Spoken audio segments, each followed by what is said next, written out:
भावना निघणार आहे त्या भावनेचं परमेश्वर निश्चितच आदर करेल आणि मला खात्री आहे की येणाऱ्या लोकसभेत भारतीय जनता पार्टीचा उमेदवार निश्चितपणे बहुमताने विजय प्राप्त करेल।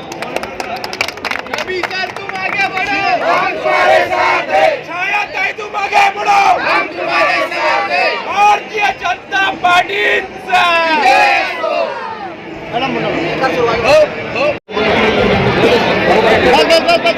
मागे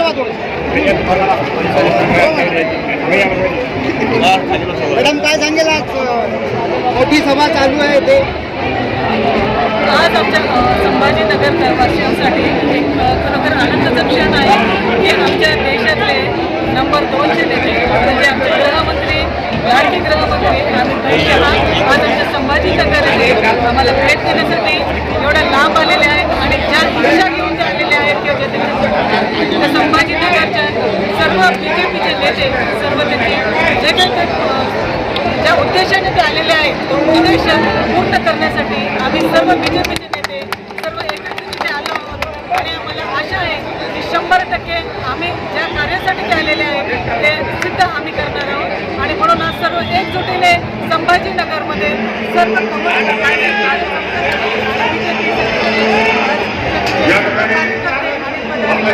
सर्व मोठ्या जल्लोषाने आणि उत्साहाने या सभेमध्ये आपल्याला काय वाटतं पुढच्या खासदार भाजप होईल का?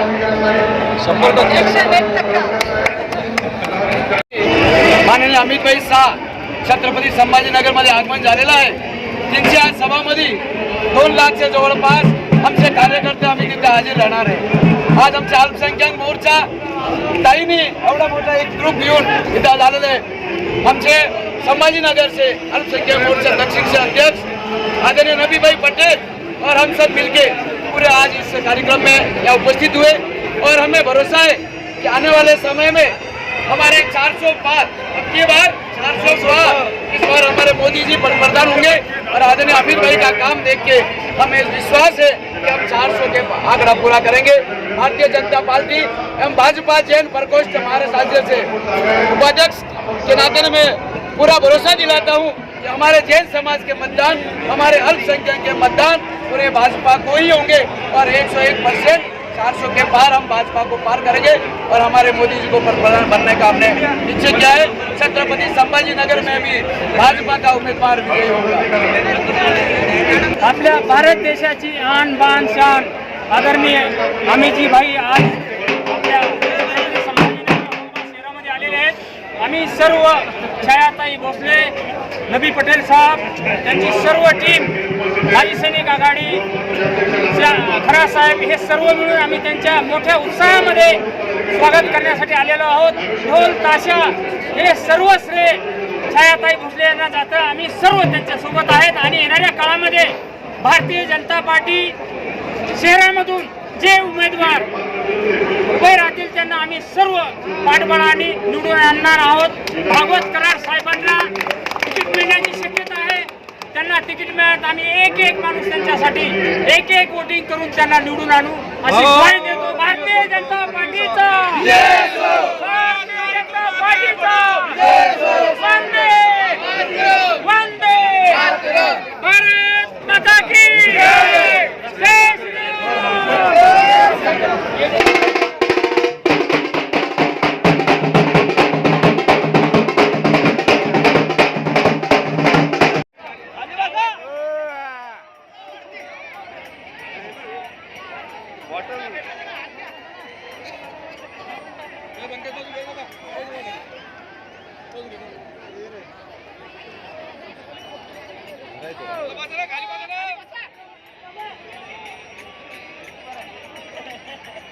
श्री या देशाचे गृहमंत्री अमित भाई शहा यांचा सत्कार या ठिकाणी या शहर जिल्ह्याचे अध्यक्ष श्रीजी बोराळकर आणि त्यांचे सर्व पदाधिकारी या ठिकाणी त्यांचा सत्कार या ठिकाणी करत आहेत।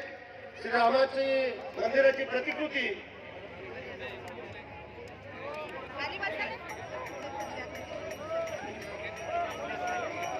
छत्रपति शिव। आज मेरे साथ मंच पर उपस्थित श्रीमान देवेंद्र फडणवीस जी, हमारे प्रदेश अध्यक्ष श्रीमान बावनकुळे जी, मेरे मित्र और केंद्रीय मंत्री श्रीमान राव साहेब दानवे जी, पंकजाताई मुंडे जी, श्रीमान अशोक राव चौहान जी, श्री भगवत करार जी, श्री अतुल सावे जी, बहन विजयाताई राहतकर जी, श्री प्रताप राव चिखलीकर जी, श्री सुजय विखे पाटिल जी, श्री अजीत गोपछड़े जी, और आज संभाजी नगर में इतनी बड़ी संख्या में आए हुए प्यारे भाइयों, बहनों, माताओं और मेरे जिगर के टुकड़े जैसे युवा मित्रों, आप सभी को मित्रों, आज मैं इस महाराष्ट्र की पावन भूमि पर कल रात से हूं, संभाजी नगर में कल रात से हूं। सबसे पहले मैं इस भूमि पर आकर जिन्होंने देश को स्वतंत्रता का मंत्र दिया, वो हिंदवी स्वराज के स्थापक छत्रपति शिवाजी महाराज को प्रणाम कर कर मेरी बात की शुरुआत करता हूं। मैं जब यहां आया हूं तब जिनका पूरा जीवन सालों तक इतिहास को बलिदान और स्वतंत्रता की भूख की याद दिलाता है, वो धर्मवीर संभाजी महाराज को भी प्रणाम कर कर मेरी बात की शुरुआत। यही भूमि है, यही मराठावाड़ की भूमि है, जहां संत एकनाथ जी ने, संत ज्ञानेश्वर जी ने, जनार्दन स्वामी ने, सिखों के गुरु गोविंद सिंह जी ने भी यहाँ आध्यात्म और भक्ति का रास्ता प्रशस्त किया। ये भूमि को मैं प्रणाम करता हूँ। मित्रों, मराठावाड़ के मुक्ति संग्राम के लिए गोविंद भाई श्रॉफ और स्वामी रामतीर्थ, जिन्होंने निजाम के खिलाफ आवाज बुलंद की, ऐसे हुतात्माओं को भी मैं प्रणाम कर कर मेरी बात की शुरुआत करना चाहता हूँ। काफी समय से आप बैठे हैं, हम लोगों को आते आते देर हो गई, मैं ज्यादा लंबी बात करना नहीं चाहता। मित्रों, आने वाले दिनों में देश चुनाव में जा रहा है। हमारा ये महान लोकतंत्र फिर एक बार 5 साल तक इस देश की सरकार किसके हाथ में होगी, ये तय करने वाला है। भाइयों और बहनों, दो गुट खड़े हैं। एक मोदी जी के नेतृत्व में, भारतीय जनता पार्टी के नेतृत्व में एनडीए का गठबंधन है, और दूसरी ओर राहुल बाबा के नेतृत्व में इंडी अलायंस गठबंधन गठबंधन। ये दोनों कौन है? एक और नरेंद्र मोदी जी है, जो देशभक्तों की टोली भारतीय जनता पार्टी के नेता है, और 10 वर्ष में भारत के अंदर आमूलचूल परिवर्तन लाने का प्रयास किया, और जिनका लक्ष्य है 2047 में भारत माता को विश्व गुरु के स्थान पर बिठाने का लक्ष्य है। और दूसरी ओर एक परिवारवादी गठबंधन, इनका लक्ष्य क्या है? सोनिया जी का लक्ष्य है राहुल बाबा को प्रधानमंत्री बनाना, शरद पवार जी का लक्ष्य है इनकी बेटी को मुख्यमंत्री बनाना, उद्धव जी का लक्ष्य है बेटे को मुख्यमंत्री बनाना, ममता जी का लक्ष्य है भतीजे को मुख्यमंत्री बनाना, स्टालिन साहब का लक्ष्य है बेटे को मुख्यमंत्री बनाना। मुझे बताओ संभाजी नगर वालों, जो बेटे, बेटी, दामाद और भतीजों के लिए काम करते हैं, वो आपका भला कर सकते हैं क्या? नहीं। जोर से बोलिए, कर सकते हैं क्या? भारत का भला कर सकते हैं क्या? भारत को सुरक्षित कर सकते हैं क्या? विकसित भारत बना सकते हैं क्या? ये सारा काम केवल और केवल नरेंद्र मोदी के नेतृत्व में भारतीय जनता पार्टी, ये महाराष्ट्र की जनता ने 2 बार हम आए, 14 में आए, 19 में आए, आपके सामने हमने झोली फैलाया, दोनों बार 50% वोट दिया और 41 से ज्यादा सीटें देने का काम महाराष्ट्र की जनता ने किया। मैं महाराष्ट्र की जनता का हृदय से बहुत बहुत धन्यवाद करना चाहता हूं। परंतु मित्रों, आज मैं संभाजी नगर आया। संभाजी नगर ने एक कसर छोड़ दी थी। देश के पहले गृह मंत्री लोह पुरुष भारत रत्न सरदार पटेल ने ये मराठा वाड़ को निजाम के कुशासन से मुक्त किया था और मजलिस को यहां से हटाने का काम। हमारी छोटी सी गलती, छोटी सी आलस, और आज फिर से मजलिस बैठी है। संभाजी नगर वालों को ये कबूल है क्या? जरा जोर से बोलिए, आप सहमत हो क्या? आज इस सभा से संकल्प कर कर जाइए, सरदार पटेल ने जो आजादी के बाद निजाम से मुक्ति दिलाई थी, ये नए निजामों को आप फिर से एक बार घर में बिठाकर उनकी जगह बताने का काम करेंगे। भाई और बहनों, इस बार 40-41 नहीं चलेगा, इस बार 45 से ज्यादा सीटें मोदी जी की झोली में डालने का काम महाराष्ट्र की जनता ने। हमने 10 साल तक काम किया है, हमारे पास 10 साल का ट्रैक रिकॉर्ड है और हमारे पास 25 साल का रोड मैप भी है। ये 10 साल में मैं सिर्फ महाराष्ट्र की बात करने आया हूं।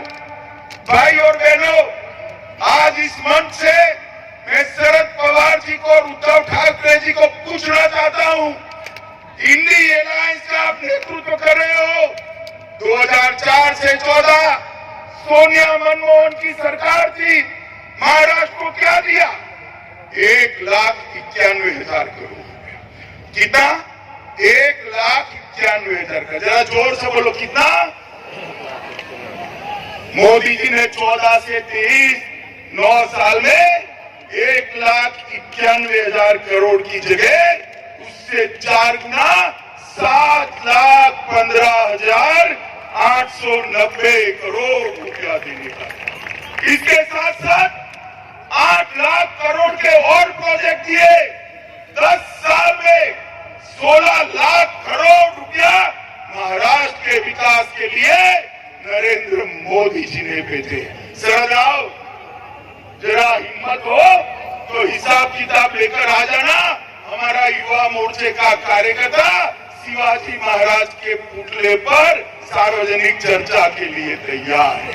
आपने क्या किया है महाराष्ट्र के? और भाइयों बहनों, इतना ही नहीं, लगभग 1,20,00,000 लोगों को आजादी के 75 साल के बाद महाराष्ट्र में पीने का पानी घर में मिला। 1 करोड़ लाभार्थियों को 5 लाख तक का आयुष्मान भारत का फायदा मिला।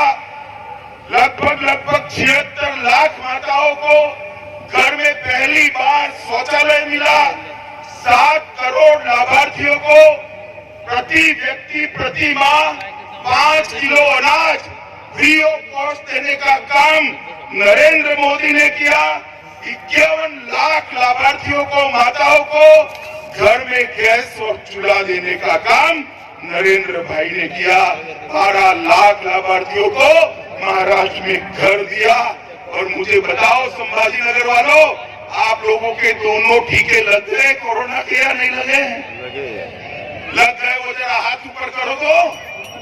सबके लग गए? किसी को 25 पैसा भी देना पड़ा है? मोदी जी ने कॉफी पिलाकर टीका लगाया और व्हाट्सएप पर मोदी जी के हंसते हुए फोटो के साथ सर्टिफिकेट देने का काम भी कर दिया। और देश में 200 करोड़ टीका लगाकर 130 करोड़ की आबादी को कोरोना से सुरक्षित करने का काम नरेंद्र मोदी। मैं आज फिर से इंडियन एयरलाइंस वालों को चैलेंज देकर जाता हूं कि आप आगे आइए। आपके भी 10 साल थे, हमारे भी 10 साल थे। हिसाब किताब करिए, अरे आप कर ही नहीं सकते हो। अरे ज्यादा करना है तो आपके 40 साल और हमारे 10 साल का हिसाब करिए। हमारे 10 साल का पलड़ा भारी है भाई। मोदी जी ने 10 साल के अंदर देश को सुरक्षित करने का काम किया। मोदी जी ने सर्जिकल स्ट्राइक और एयर स्ट्राइक कर पाकिस्तान के घर में घुसकर आतंकवादियों का सफाया करने का काम नरेंद्र मोदी ने। मुझे बताओ भाइयों बहनों, धारा 370 हटनी चाहिए थी या नहीं हटनी चाहिए? जोर से बोले, हटनी चाहिए थी या नहीं हटनी चाहिए? ये कश्मीर हमारा है या नहीं है? 70 साल तक एक घमंडिया गठबंधन धारा 370 को अपने अनोरस बच्चे की तरह गोदी में पाल कर बैठा रहा। आपने दूसरी बार मोदी जी को प्रधानमंत्री बनाया। 5 अगस्त 2019 को मोदी जी ने धारा 370 को समाप्त कर दिया। और जब मैं बिल लेकर पार्लियामेंट में खड़ा हुआ, ये राहुल बाबा, जानते हो ना राहुल बाबा, वो कहते हैं मत हटाओ मत हटाओ। मैंने कहा भाई क्यों ना हटाए? तो उन्होंने कहा कश्मीर में खून की नदियां भी बह जाए। अरे राहुल बाबा, 5 साल हो गए, खून की नदियां छोड़ो, कंकर चलाने की किसी की हिम्मत नहीं है। कंकर चलाने मोदी जी ने हमारे कश्मीर को हमेशा के लिए भारत के साथ जोड़ने का काम किया। मोदी जी ने 550 साल करोड़ों देशभक्त, करोड़ों राम भक्त, दुनिया भर में फैले हुए सभी लोग चाहते थे कि अयोध्या में राम मंदिर बने। आप भी चाहते थे या नहीं चाहते थे भाई? जोर से बोलो, चाहते थे या नहीं चाहते? कांग्रेस पार्टी ने 70 साल तक रामलला को टेंट में बिठाकर रखा। 70 साल तक राम जन्मभूमि के केस को अटका कर, लटका कर, भटका कर रखा। मोदी जी को दूसरी बार अपने प्रधानमंत्री बनाया। भूमि पूजन भी हो गया और प्राण प्रतिष्ठा हो गई और आज रामलला भव्य कर माताओं, भाइयों बहनों, मैं संभाजी नगर में हूँ। इस औरंगजेब ने काशी विश्वनाथ को तोड़ा था। सालों तक किसी ने सूद नहीं ली। मोदी जी ने भव्य काशी विश्वनाथ का कॉरिडोर बनाकर इतने सालों से हुआ अपमान का बदला लेने का काम देश के नेता नरेंद्र मोदी जी ने।